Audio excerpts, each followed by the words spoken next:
ایک مسجد، 50 مسجدیں گر گئیں اور 50 مسجدیں گریں گی۔ جتنی مسجدیں بنائی ہوئی ہیں مظفر نگر کے اندر اس زمانے کی، ان سب مسجدوں کے اوپر بلڈوزر چل جائے گا۔ آپ ایک مسجد کرو رہے ہو، میں سمجھتا ہوں کہ 50 نہیں، سینکڑوں، ہزاروں مسجدیں گرا دی جائیں گی۔ ایک مسجد، 50 مسجدیں گر گئیں اور 50 مسجدیں گریں گی۔ پرانے قانون کے اندر یہ ہے کہ اگر کسی شخص نے مسجد بنائی، مکان بنایا، گھر بنایا اور وہ پاکستان چلا گیا، اس کی ساری جائیداد کسٹوڈین کے اندر چلی جائے گی۔ لیکن اگر اس نے وقف کیا ہے تو وہ وقف محفوظ رہے گا، وہ کسٹوڈین میں نہیں آئے گا۔ یہ پرانا قانون ہے، اس نئی ترمیم نے اس قانون کو ختم کر دیا۔ اس کا مطلب ہے کہ جتنی مسجدیں بنائی ہوئی ہیں مظفر نگر کے اندر اس زمانے کی، ان سب مسجدوں کے اوپر بلڈوزر چل جائے گا۔ آپ ایک مسجد کرو رہے ہو، میں سمجھتا ہوں کہ 50 نہیں، سینکڑوں، ہزاروں مسجدیں گرا دی جائیں گی۔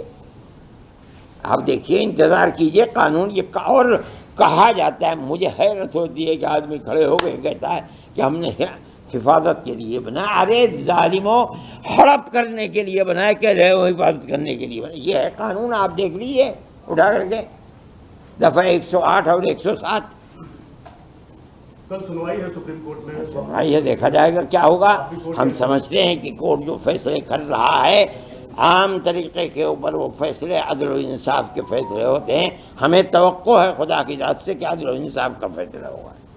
مولانا، مسلم پرسنل لا بورڈ کے ذریعے جو الگ الگ وہ لوگ پروٹیسٹ کر رہے ہیں، کالز دے رہے ہیں، اس کو آپ لگاتار سپورٹ کر رہے ہیں؟ میں کہتا ہوں کہ آپ صدر سے پوچھیے، جمیعت علماء کے بارے میں مجھ سے پوچھیے، میں بتاؤں گا آپ کو۔ جمعیت کتنا ساتھ ہے، کتنا ساتھ نہیں ہے؟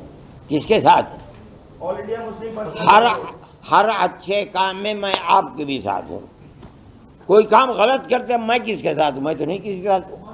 سپریم کورٹ سے جو عبوری روک لگی ہے اس پر مرکزی حکومت کی طرف سے سپریم کورٹ میں حلفنامہ داخل کیا گیا ہے اور اس کو غلط کہا گیا ہے۔ ہاں، اس کی حقیقت کل کو معلوم ہو جائے گی۔ ابھی ایوب ظفر صاحب تھے یہاں، انہوں نے وہ بات بتائی تو وہ کہتے ہیں کہ وہ چیز کوئی بھی حقیقت نہیں ہے، اس کے اندر غلط ہے جو انہوں نے حلف نامہ دیا، اور اس کی کل کو حقیقت آ جائے گی سامنے۔